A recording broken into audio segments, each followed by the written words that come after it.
Hello students, আমার চ্যানেলে তোমাদেরকে স্বাগত। শুরু করছি 2026 মাধ্যমিক পরীক্ষার্থীদের জন্য একটি ভূগোলের ক্লাস। তোমাদের সামনে রয়েছে WBHA মাধ্যমিক টেস্ট পেপার্স 2026।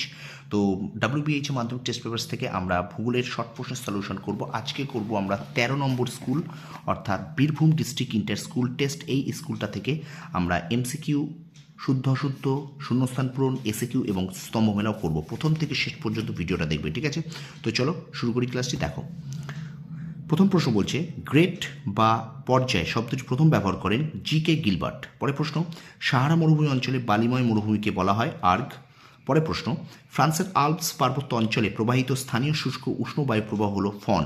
পরে প্রশ্ন, উত্তর পশ্চিম ইউরোপের উপকূল বরফমুক্ত থাকে যে স্রোতের প্রভাবে? উত্তর আটলান্টিক স্রোত।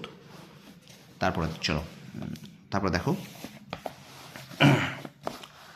বায়ুর গতিবেগ পরিমাপক যন্ত্রটি হলো অ্যানিমোমিটার। পরে প্রশ্ন, কোনো একটি স্থানে মুখ্য জোয়ারের পরবর্তী গৌণ জোয়ার হয় 12 ঘন্টা 26 মিনিট পর। পরে প্রশ্ন, স্ক্র্যামার যন্ত্রের মাধ্যমে বর্জ্য পদার্থের যে ব্যবস্থাপনা করা হয় বায়ু দূষণ প্রতিরোধ। পরে প্রশ্ন, ভারত ও আফগানিস্তানের আন্তর্জাতিক সীমারেখা হলো ডুরান্ড লাইন। পরে প্রশ্ন, মন্দাকিনী ও অলকানন্দা মিলিত হয়েছে রুদ্রপ্রয়াগ। পরে প্রশ্ন, শিবালিক হিমালয়ের দক্ষিণ ঢালে স্থূল ও গ্রথনযুক্ত সমভূমিকে বলা হয় ভাবর। নেক্সট, শাল সেগুন প্রধানত যে জলবায়ু অঞ্চলের প্রধান স্বাভাবিক উদ্ভিদ, ক্রান্তীয় পর্ণমোচী।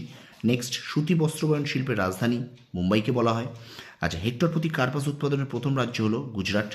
আর শেষ প্রশ্ন দেখো, মিলিয়ন শিটের টোপো শিটের স্কেলের মান RF 1:10 লাখ, ঠিক আছে? আচ্ছা, এবার চলো আমরা বিভাগ ক্ষয়ে চলে যাই। শুদ্ধ হলে সু, অশুদ্ধ হলে অ। দেখো, প্রথমটা বলছে ক্ষুদ্র স্বল্প দৈর্ঘ্যের জলপ্রপাতকে কাস্কেড বলে, অশুদ্ধ। পরেরটা দেখো, পশ্চিমা বায়ুর প্রভাবে উষ্ণ উপসাগরীয় স্রোত ডান দিকে বেঁকে যায়, শুদ্ধ। পরেরটা দেখো, পূর্ণিমা তিথি অপেক্ষা অমাবস্যা তিথিতে জোয়ারের প্রাবল্য বেশি হয়, শুদ্ধ। পরে প্রশ্ন, সোনালিকা সুজাতা ধানের উচ্চ ফলনশীল বীজ, অশুদ্ধ।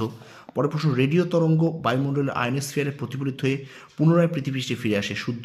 পরে প্রশ্ন, র্যাডার লিডার হলো সক্রিয় সেন্সের উদাহরণ, শুদ্ধ। এবং পরেরটা দেখো, ট্রম্বেতে ভারতের প্রথম পেট্রোরসায়ন শিল্প গড়ে ওঠে, শুদ্ধ। এবারে শূন্যস্থান পূরণ দেখে নাও। জলপ্রপাতের পাদদেশে জলের আঘাতে বুদবুদ ক্ষয়ে অবতলাকার ড্যাশ সৃষ্টি হয়, প্রপাতকূপ। পরেরটা দেখে নাও, মরু অঞ্চলে বায়ুর ক্ষয়কার্যে মাশরুম আকৃতি ভূমিরূপ ড্যাশ সৃষ্টি করে, গৌড় সৃষ্টি করে। পরেরটা দেখে নাও, তাপ বিযুক্তিকরণ প্রক্রিয়ায় ভূপৃষ্ঠ সংলগ্ন জলীয় বাষ্প ঘাসের উপরে সঞ্চিত হয়ে ড্যাশ সৃষ্টি হয়, শিশির। পরে প্রশ্ন, আফ্রিকার কালাহারি মরুভূমির সৃষ্টিতে ড্যাশ সমুদ্র স্রোতের ভূমিকা আছে, বেঙ্গুয়েলা স্রোতের। পরে প্রশ্ন, প্লাস্টিক ও পেট্রোরসায়নজাত পণ্য বিয়োজিত হয় না, তাই এদের বলে ড্যাশ জৈব অবিশ্লেষ্য বজ্র। পরেরটা দেখে নাও, কর্ণাটকের পশ্চিমে পাহাড়ি অঞ্চল ড্যাশ নামে পরিচিত, মালনাথ। এবং পরের শূন্যস্থান দেখো, ভারতে ইলেকট্রনিক্স শিল্পের রাজধানী বলা হয় ড্যাশকে, বেঙ্গালুরুকে।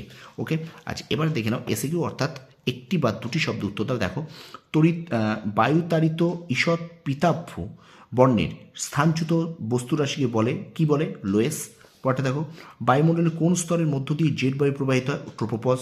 পরটা দেখো, দুটি বিপরীতধর্মী সমুদ্র স্রোত পাশাপাশি প্রবাহিত হলে কী ধরনের পরিবর্তন লক্ষণীয়? হিমপ্রাচীর।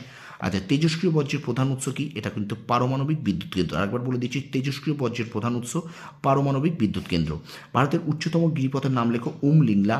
তারপর দেখো, ভারতের কোন রাজ্য জলসম্পদ সংরক্ষণে প্রথম? তামিলনাড়ু।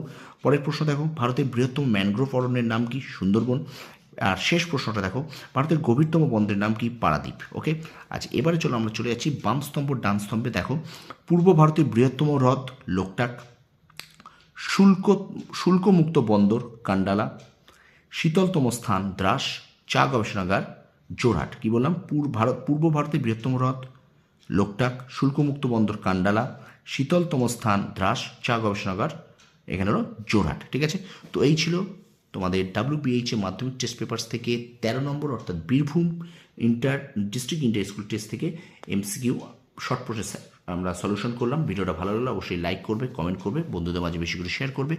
আর আমার চ্যানেলে যারা নতুন আছে, এখনও যারা সাবস্ক্রাইব করে, প্লিজ একটু সাবস্ক্রাইব করো, সাপোর্ট করো। আমি কিন্তু তোমাদের WBHA টেস্ট পেপার্স থেকে কিন্তু আমি তোমাদের প্রত্যেকটা সেট আমি শর্ট প্রশ্ন করিয়ে দিচ্ছি, এমনকি তার সাথে সাথে WBTA টেস্ট পেপারও কিন্তু করিয়ে দিচ্ছি, ঠিক আছে? তো তোমরা সফল হও, তোমাদের সাফল্য কামনা করি। ধন্যবাদ।